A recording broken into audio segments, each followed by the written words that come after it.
This is a special announcement. This video has no jump scares. None. I'm not lying. It's not a joke. There's just none of them. I don't like them. You don't like them. Nobody likes them. There's none. You can go ahead and watch this video safely. That's all. That's all for this special announcement. There you go. Welcome back to the show where we talk about scary things sometimes. I'm George Damon. Here we go. On today's episode, we're going to be talking about Resident Evil 7 Biohazard. Or Biohazard Resident Evil 7, depending on whether or not you live in the Nihon. Now, this is one of those games where it just captures my imagination. It captures everything I love about everything that's scary. Remember how I made that one video where I was saying, Alan Wake is a very good game, and I think you guys should play it. Well, forget that video forever now. We have the game. We have the game I was saying, where no, it's not too dark. No, the enemies aren't that... we'll go over that. And no, it's not using a camera or stupid, too easy. It's all around good. And we're gonna be talking about that right now. The footage I'm showing right now is all from trailers and things that have been displayed publicly because, as you know, in a horror game, the best experience you will ever have is your very first one where you don't know what's coming. So I am doing my best to not show any spoilers, and I'm not gonna be talking about very spoilery things. I'm just gonna be talking about very minor things that don't give away the story, but give away kind of how the game works, kind of what to expect, and how it really works in this new style of Resident Evil game. So let's start from the beginning, which is my thoughts on its lighting. Remember that, guys? Lighting, oh my god, it's such a big deal. Well, this game isn't too dark at all. There was no point whatsoever where I could not see anything, except for the one time where I could not see anything, but that was completely on purpose, and for a jump scare, you can see things, you know, it's great, I love it, it's so good. Look at these set pieces. What's fucking scarier than a plantation in the South, you know? It's not just me. I mean, I'm sure that's probably a scary thought for a lot of people. I just really like the setting in this game. In this game, you play as Ethan... I don't know what his last name was. In this game, you play as Ethan, and you're looking for your wife, Mia. And she's somewhere down under. I don't know. I'm not going to tell you what's going on, but you remember the trailer? She's like, Ethan, help me. Stay away.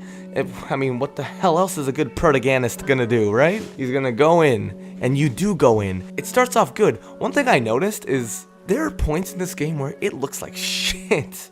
I mean, I'm not a big nitpick when it comes to graphics, but sometimes it looks like shit. I mean, when you go inside, it's beautiful. It looks like real life. It's scary, realistic when you're on the indoor sections, but textures are a little... It's okay. You know, yeah, it's kind of akin to like maybe an indie horror game that you might have seen before. But when you're on the inside, it's those PT levels of holy shit graphics. The fact that you spend most of your time indoors, I think that's good because it shows off everything that you would want to see graphic-wise. When it's nighttime, it's harder to tell the shitty textures. I mean, there's this one scene where I remember this rock that was falling in slow motion, and I was thinking about that, and like, that looks like it's from fucking Sonic Unleashed. I don't know, it just looks like fucking Sonic physics for some reason, and I think that really made me laugh. But this, for the most part, this game looks are okay. You know, they're pretty good. Now, the next thing I want to talk about is the people, right? That was something I talked about in the past where I really don't like scary enemies and scary video games that are, you know, they insult you. I said it before, a quote where I was talking about how there are those games where the enemy is practically grabbing you by the shoulders, shaking you and saying, hey, I'm a scary monster. You're supposed to be scared of me, okay? And you're just sitting there like, okay, I guess so. But in this game, I'll give it a pass. I wasn't the biggest fan of it in the beginning of the... Oh god, I shouldn't talk about this.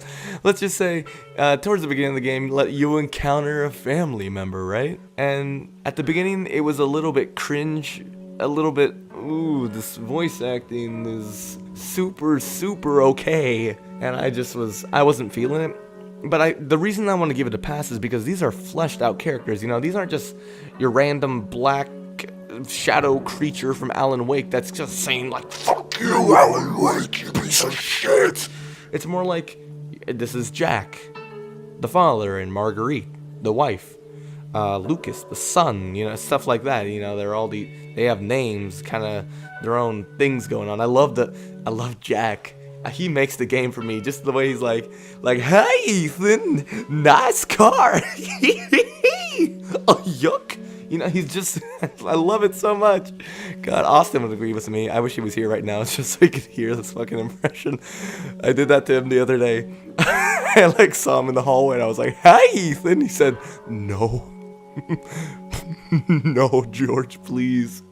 Don't do that. I heard you say Ethan. So when it comes to characters and I guess what you would call the enemies, I'll give that an okay. I'll give that an okay rating.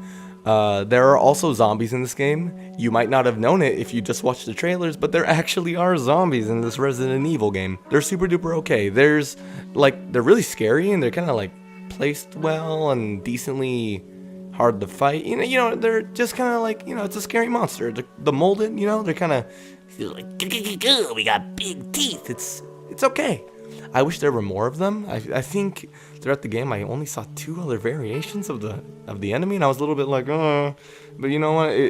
The family made up for the lack of enemies because they were kind of like an enemy that was just like ongoing. You know what I mean? So and I thought that was really cool too. Resident Evil 7, it's really good. It's a little bit of old, a little bit of new. It makes a beautiful fucking pizza pie. All right.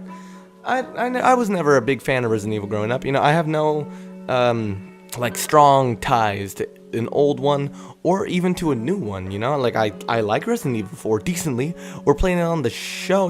Go check it out. But I'm not like obsessed with it or anything. Nor am I obsessed with Resident Evil 1. Nor am I obsessed with Resident Evil 6. I just think Resident Evils are darn good, and Resident Evil 7's a damn good one. Probably the best one I've ever played. It's that good. It's like if you took like an Outlast style game, gave it good lore, and made it fun. I mean, isn't that what we all fucking want? I mean, holy shit. How long have we been waiting for a game like this? It just fucking works, King Crimson, it just works. This video has been going on for a little while. I've said this in the past, but I just kind of like talking to the microphone. When I do these, I do my best not to script them. This is a stream of consciousness. I see episodes of this as things that have always existed in the universe or in the timeline that just need to be created by me for you guys to see. So if you made it to the end, thank you so much. You're the heroes, you know what I mean? I really greatly appreciate it. And hey, you know what? If you liked it, we make more of them. I mean, there's going to be an end card for explaining most of the shit. But all I'm saying is thank you so much. Resident Evil 7 gets a fucking big, a big thumbs up from your friend Giorgio here at GPad. And from Austin too. See, there's his thumb right there next to mine. No, we'll see him. We'll see him in the end card very, very soon. Bye-bye.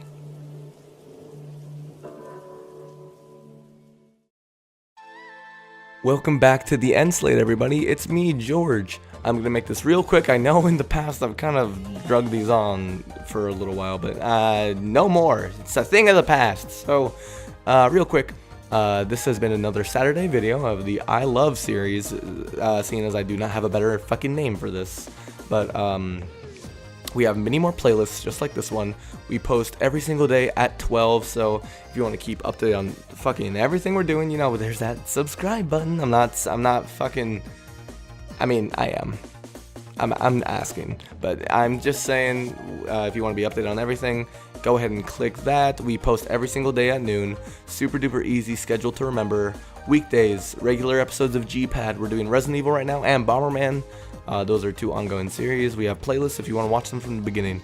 Saturday we do big kind of videos like this one, just special videos, a little more thought out, a little more, I guess you would say, developed, or at least with a lot more production put inside of them.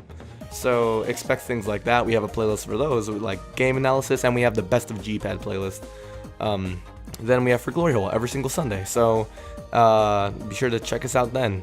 Those are some playlists. I suggest them. I really do. Thank you so much, everybody. That's the end. You can go. There's no more.